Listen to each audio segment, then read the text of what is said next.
आज धर्म के नाम पर हमारे समाज में क्या बचा है?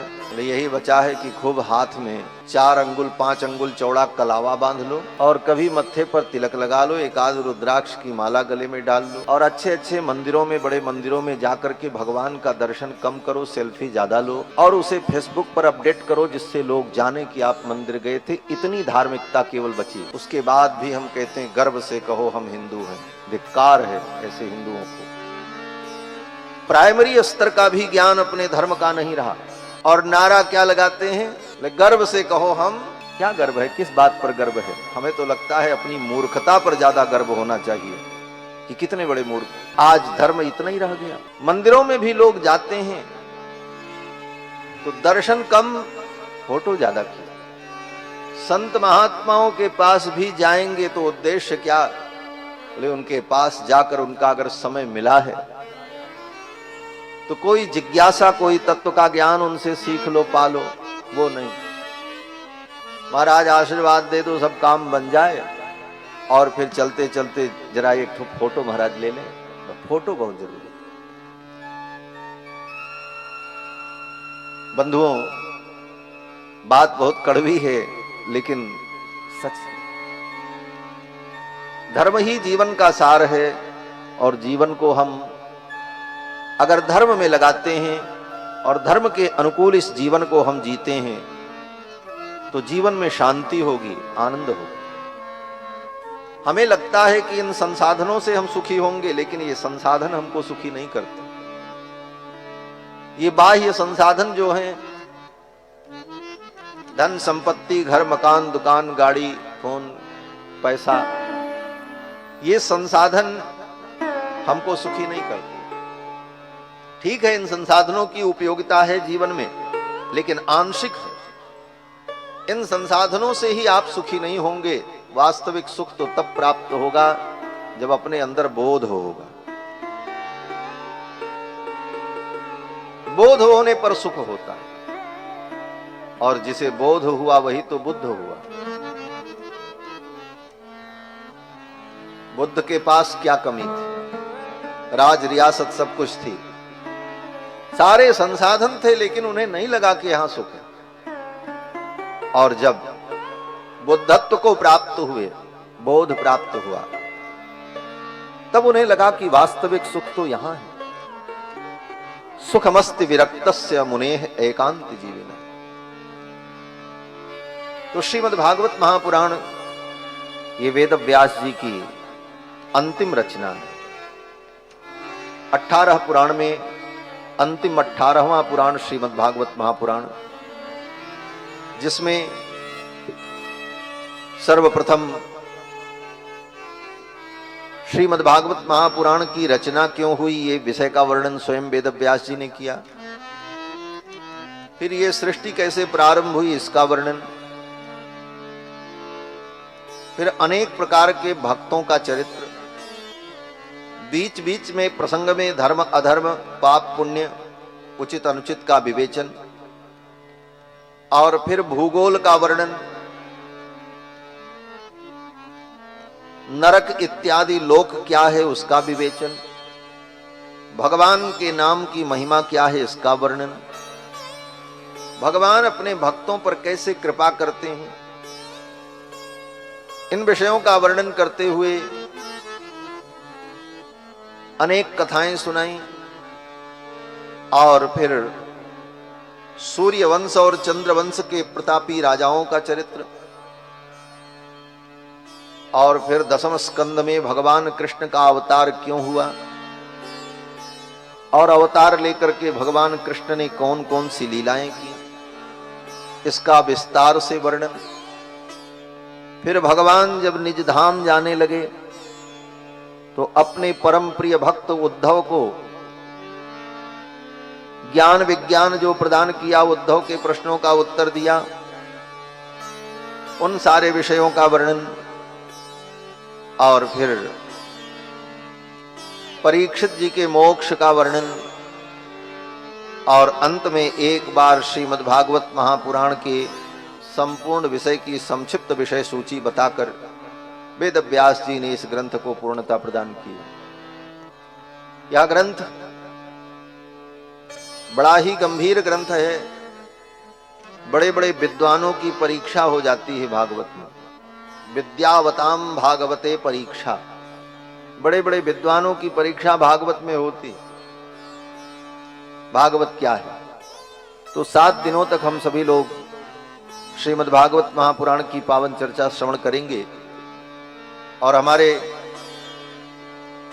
उत्तर भारत में और विशेष करके इस पूर्वांचल के क्षेत्र में यह एक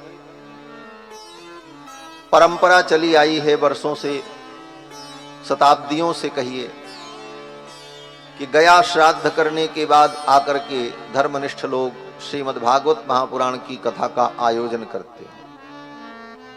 इसके पीछे कारण क्या है? कारण भी जानना चाहिए। सामान्य व्यक्ति तो यही समझता है कि जैसे जीवन में सब काम हम कर लेते हैं, विवाह किया, बेटा बेटी पैदा हुए, उनको पढ़ाया लिखाया, फिर यथा योग्य उनका भी विवाह आदि संबंध कर दिया, कमाने में जो पूंजी बची कुछ बटोरा, उससे घर मकान बना लिया, धीरे धीरे वृद्धावस्था आ गई, बोले अब क्या करें, बोले अब चलो तीर्थ घूम आवें। गए, यथाशक्ति तीर्थ घुमाए, गया भी कर लें, क्यों, बोले परंपरा है गया जाते हैं, गया करके आए, बोले अब गया करके आए तो ब्रह्म भोज कर लें, भागवत सुन लें, क्योंकि यही लौकिक परंपरा चली आई। और फिर उसको भी निपटा लिया, जैसे सब काम करते, एक एक काम जीवन के निपटते गए, ये भी निपट गए। लेकिन ये भागवत की कथा ये केवल जीवन का कोई एक कर्तव्य मात्र नहीं है कि इसे कर लिया और पूरा हो गया और इस काम से, एक काम से हम फुर्सत हो गए। लोग कहते हैं महाराज एक एक काम निपटा लें जीवन के धीरे धीरे। बोले निपटाने के लिए नहीं है, इसे तो समझने के लिए।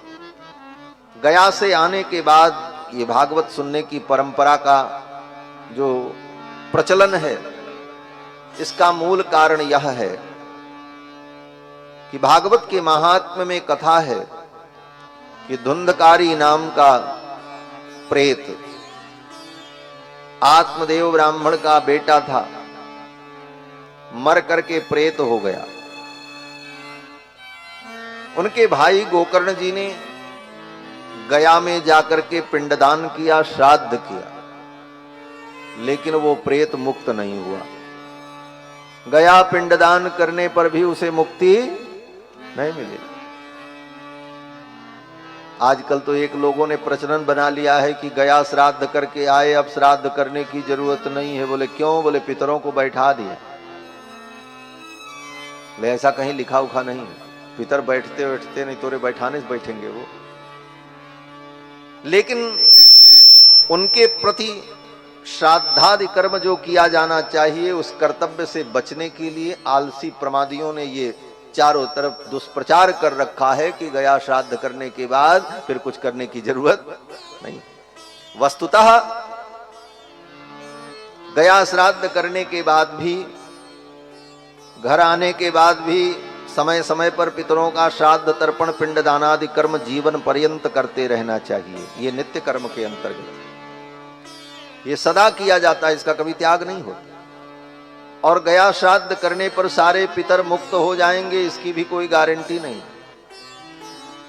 धुंधकारी के लिए गोकर्ण जी महाराज ने गया में पिंडदान किया, श्राद्ध किया, और जब लौट करके आए और अपने घर में खाट बिछाई और विश्राम किया, तो रात्रि के 2 बजे वो धुंधकारी प्रेत प्रकट हो गया। उसी घर में रहता ही था। सकृत में ऐसा सकृत हस्ती, कभी भेड़ का रूप धारण करके दिखाई पड़े, कभी हाथी के रूप में दिखाई पड़े। बोलता कुछ नहीं था, केवल दिखता था।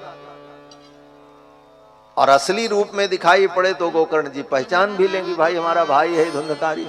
लेकिन कभी बकरा बन के दिखाए और कभी मेख बन करके, कभी हाथी बन करके, बोले कुछ नहीं। गोकर्ण जी को लगा कोई भटकती आत्मा है, कोई प्रेतात्मा है, दुखी है, अपने कल्याण के लिए मेरे पास आई। ये भूत प्रेत भी किसी अच्छे व्यक्ति के पास इसी भाव से जाते हैं कि शायद ये मेरा कल्याण कर।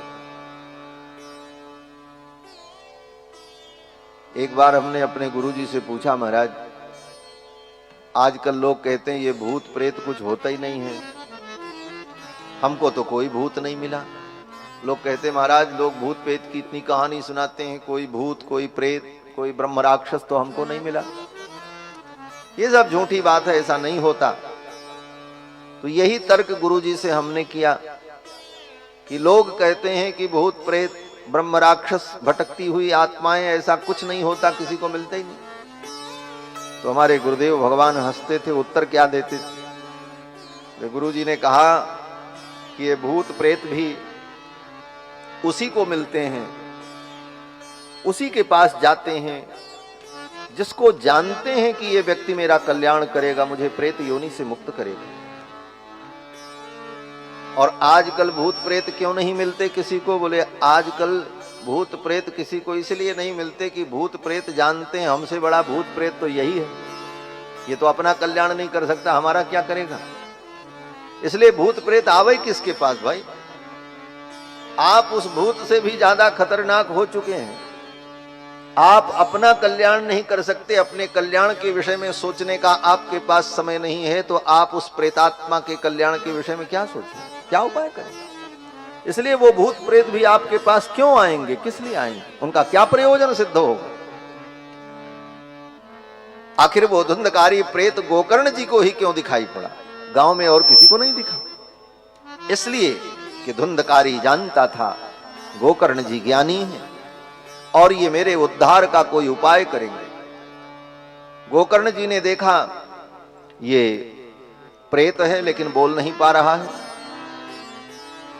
जल लेकर अभिमंत्रित करके उसके ऊपर छींटा दिया तो उसके अंदर बोलने का सामर्थ्य हुआ। तो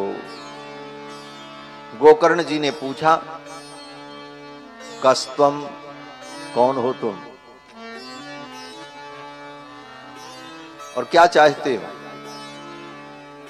तो धुंधकारी प्रेत को बोलने की शक्ति प्राप्त हुई और उसने कहा कि अहम भ्राता त्वदीयोस्मि धुंधकारीति नामतः, मैं आपका भाई हूं और मेरा नाम धुंधकारी है।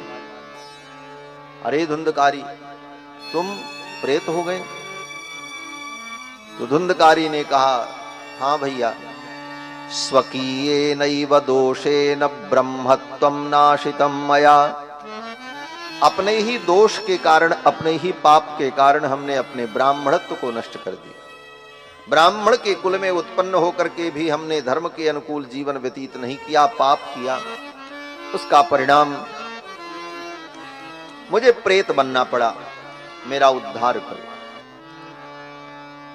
तो गोकर्ण जी ने कहा, तुम्हारे लिए तो हमने गया में श्राद्ध किया था, गया में पिंडदान करने गए थे तो सबका किए थे, तुम्हारा भी पिंडदान किए, तो तुम मुक्त नहीं हुए। तो धुंधकारी ने स्वयं कहा उस प्रेत ने कि गया श्राद्ध सते नापि मुक्तिर्मे न भविष्यति। एक बार नहीं 100 बार गया में मेरा श्राद्ध करो, मैं मुक्त होने वाला नहीं। गया श्राद्ध सते नापि मुक्तिर्मे न भविष्यति। क्यों? तो धुंधकारी ने कहा, मैंने ऐसे जघन्य पाप किए हैं कि गया श्राद्ध करने पर भी मेरी मुक्ति नहीं हुई। अब आप विचार करो, ऐसे ऐसे पाप मनुष्य अपने जीवन में करता है, जिन पापों के कारण कई जन्मों तक, कई शताब्दियों तक उसको पाप योनियों में भ्रमण करते हुए दुख प्राप्त करना पड़ता। और जिस लिए ये हम सब पाप करते हैं वो काम नहीं आता। पाप क्यों करते? इस 100 साल की औसत आयु में जीने के लिए बस, और स्वार्थ में, और ऐसे ऐसे पाप करते जिनका परिणाम बोले 84 लाख योनि सामने दिखाई पड़ रही है। ये जितने कुत्ते घूम रहे हैं, गधे घूम रहे हैं, छिपकली घूम रही है, भालू घूम रहा है, शेर घूम रहा है, ये सब क्या है? ये सब हमारे आप जैसे आदमी थे, सबके घर मकान थे, और सब इसी प्रकार साधन संपन्न थे, लेकिन संसार के स्वार्थ के लिए, क्षुद्र लाभ के लिए ऐसे ऐसे पाप किए जिसका परिणाम भोग रहे। इसी प्रकार अगर हमारे जीवन में पाप होगा तो हमको भी कितने जन्मों तक ऐसे पाप योनियों में भ्रमण करना। इन योनियों को देखकर विचार करना चाहिए कि आखिर इन शरीरों में जो जीवात्मा है, इसको ईश्वर ने ऐसा क्यों बनाया। इस प्रश्न का उत्तर जब तक धर्म की शरण में नहीं आएंगे, शास्त्र की शरण में नहीं आएंगे, तब तक इस प्रश्न का उत्तर नहीं मिल सकता। कोई कितना भी बड़ा विज्ञानवादी हो, विज्ञानवादी अनीश्वरवादी होता है। विज्ञानवादी कहता है ईश्वर ईश्वर कुछ नहीं है, सब नेचर का काम है, सब नेचर कर रहा है। उनसे पूछो भाई सब कुछ नेचर का किया हुआ है, तो नेचर ने किसी को आदमी बनाया, किसी को कुत्ता क्यों बनाया, किसी को गधा क्यों बनाया। चेतना और जीवात्मा तो उन दोनों में, और उसमें भी इतने भेद क्यों हुए। एक कुत्ता सड़क पर लाठी खा रहा है, डंडे खा रहा है, और एक कुत्ता गाड़ी में बैठ करके घूम रहा है और अंडे खा रहा है। क्यों? दोनों के सुख दुख में अंतर क्यों हुआ, क्या कारण था। इन सारे प्रश्नों का उत्तर तभी प्राप्त होगा जब शास्त्र की शरण में आएंगे, महापुरुषों की शरण में आएंगे। तभी जीवन का वास्तविक रहस्य समझ में आएगा, ये जीवन है क्या, क्यों मिला है। तो मानव ऐसे ऐसे पाप करता है जिन पापों के परिणाम स्वरूप 84 लाख योनियों में भ्रमण करता है, और थोड़े से लोभ में ऐसे भयानक पाप करता है। उस थोड़े से लोभ और स्वार्थ में जो उसे सुख मिलता है वो तो थोड़ा होता है, लेकिन उस थोड़े से सुख के लिए उससे जो भूल होती है, जो पाप होता है, उसका दुख, उसका परिणाम जो दुख है वो वर्षों तक भी व्यक्ति भोगता है। धुंधकारी प्रेत क्यों बना? बोले ब्राह्मण होकर वेश्यावृत्ति करने लगा, सुरापान करने लगा। वेश्यावृत्ति और सुरापान करने के लिए धन चाहिए, तो इतना धन कहां से आवे। तो न्याय के मार्ग से, उचित मार्ग से तो इतना धन नहीं मिलेगा कि वो ये सारे कर्म करे। तब उसने धन को प्राप्त करने के लिए अनुचित मार्ग अपनाया। अब दूसरा पाप शुरू हुआ। अब अनुचित मार्ग से जब धन संग्रह करने लगा तो लोग सावधान हो गए। सावधान जब हो गए तो उनके धन को प्राप्त करने के लिए उनको मार डालने लगा और पाप होने लगा। यही जीव की स्थिति। पाप की प्रवृत्ति होने पर फिर वह प्रवृत्ति उसको और पाप की ओर ले जाती। धुंधकारी ने ऐसे ऐसे पाप किए कि जिन पापों के परिणाम स्वरूप से ब्रह्म राक्षस बनना पड़ा, और गया में पिंडदान करने पर भी उसकी मुक्ति नहीं हुई। धुंधकारी ने कहा गया श्राद्ध सतेनापि मुक्तिर्मे न भविष्यति। इसलिए हे भाई मैं तुम्हारे पास इसीलिए आया हूं, मेरी मुक्ति का कोई उपाय करो। मैं बहुत दुख भोग रहा हूं इस पाप योनि में, प्रेत योनि में भटक रहा हूं। तब गोकर्ण जी ने विचार किया क्या करें। गोकर्ण जी बहुत बड़े विद्वान थे। गोकर्ण पंडितो ज्ञानी और धुंधकारी महाखलह, दोनों सगे भाई थे। सगे भाई का मतलब एक मां से एक बाप से नहीं पैदा थे। गोकर्ण जी का जन्म तो गाय से हुआ था, और धुंधकारी आत्मदेव ब्राह्मण की जो साली थी उसका बेटा था। मां ने चुपके से उसे मंगा लिया था और कहा था ये मेरा बेटा है, बता दिया था। आत्मदेव ब्राह्मण जान नहीं पाए थे। एक ही परिवार में दोनों का पालन पोषण हुआ, संबंध में भाई ही लगते। इसीलिए धुंधकारी ने कहा अहम भ्राता त्वदीयोस्मि, मैं तुम्हारा भाई हूं। तो गोकर्ण जी महाराज तो बहुत बड़े विद्वान थे, ज्ञानी थे। तो गोकर्ण जी ने प्रातः काल सूर्य भगवान को जब अर्घ दिया, संध्या वंदन किया, गायत्री का जप किया, तो गोकर्ण जी ने सूर्य भगवान से ही पूछा हे समस्त विद्याओं के अधीश्वर, आप कृपा करके बताओ जिस प्राणी का उद्धार गया श्राद्ध करने पर भी नहीं हुआ उसके लिए क्या करना चाहिए। तब सूर्य भगवान ने कहा कि श्रीमद् भागवत महापुराण की साप्ताहिक कथा का अनुष्ठान करो और उसके उद्धार के निमित्त श्रीमद् भागवत महापुराण की साप्ताहिक कथा का अनुष्ठान हो, 5 ब्राह्मणों का वर्ण हो, देवताओं का वाहन पूजन हो, अनुष्ठान करने वाला सारे नियमों को ग्रहण करके इस अनुष्ठान को प्रारंभ करे और धुंधकारी के कल्याण के निमित्त ये अनुष्ठान हो तो उसे मुक्ति मिल जाए।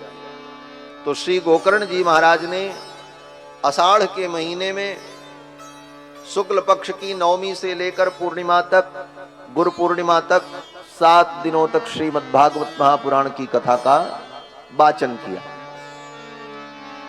और 7 दिन तक जब कथा का वाचन किया तो 7वें दिन धुंधकारी को मुक्ति की प्राप्ति हो गई। प्रेत था, वो भी कथा सुना। बोले प्रेत था, वो कैसे सुनता था? बोले प्रेत के लिए क्या करना है ना, उसके लिए गद्दी लगाने की जरूरत है ना सोफा लगाने की जरूरत है, तो कहीं से कहीं चला जाए, कहीं चला आवे। वायु रूप था, वायु रूप होने के कारण यज्ञ मंडप में आकर एक बांस था, उसी बांस में बैठ करके उसने कथा श्रवण की और 7 दिन कथा को श्रवण करके अपने चित्त को, मन को भगवान में लगाया और 7वें दिन उसे प्रेत योनि से मुक्ति की प्राप्ति। धुंधकारी प्रेत योनि से मुक्त हो गया। इसी कथा को आधार मानकर, भागवत की इस महिमा को जानकर यह परंपरा हमारे इस पूर्वांचल में, और पूर्वांचल में क्या कहें, लगभग भारतवर्ष में सब जगह अब धीरे धीरे यह परंपरा प्रचलित हुई कि गया श्राद्ध करके आओ तो भागवत कथा जरूर सुनो। क्यों? बोले गया में श्राद्ध किए थे, हो सकता है कोई बचा ही गया हो जिसका उद्धार न भया हो। बहुत पुरखा लोग थे, सब अच्छे ही थोड़ी रहे होंगे, कोई कुछ किया होगा, कोई कुछ किया। तो जिनका उद्धार नहीं हुआ उनके भी उद्धार के लिए कोई उपाय करें। पुत्र का यही धर्म होता है। पुत्र का मतलब क्या? केवल बाप की संपत्ति में सब जगह अपना नाम दर्ज करा लेना, यही पुत्र का कर्तव्य नहीं है। पुत्र शब्द का अर्थ होता है पुम नाम नरकात् त्रायते इति पुत्रः। ये पुत्र शब्द का अर्थ। आप कहोगे महाराज संस्कृत में शरीर को ताकत मिलती है, शरीर को बल मिलता है, वो उसका अदृष्ट प्रयोजन है। हर कार्य के 2 प्रयोजन होते हैं, दृष्ट अदृष्ट। कहीं कहीं केवल दृष्ट ही प्रयोजन होता है, लेकिन दृष्टादृष्ट प्रयोजन दोनों प्रकार के प्रयोजनों पर विचार किया जाता है। तो श्रीमद् भागवत महापुराण की कथा का अदृष्ट प्रयोजन तो यह है कि जो पापात्मा मुक्त नहीं हुए उनकी भी मुक्ति हो, उनका भी कल्याण हो, इसलिए भागवत की कथा का अनुष्ठान, पूर्वजों का उद्धार। और दृष्ट प्रयोजन ये है कि जो वर्तमान में हैं, हमारे सगे संबंधी हैं, वो सब लोग इन विषयों को सुने तो वो अधर्म से बचें और धर्म के पथ पर चलें, ये इसका दृष्ट प्रयोजन। इस उद्देश्य से श्रीमद् भागवत महापुराण की कथा का प्रचलन गांव-गांव में, देश देश में।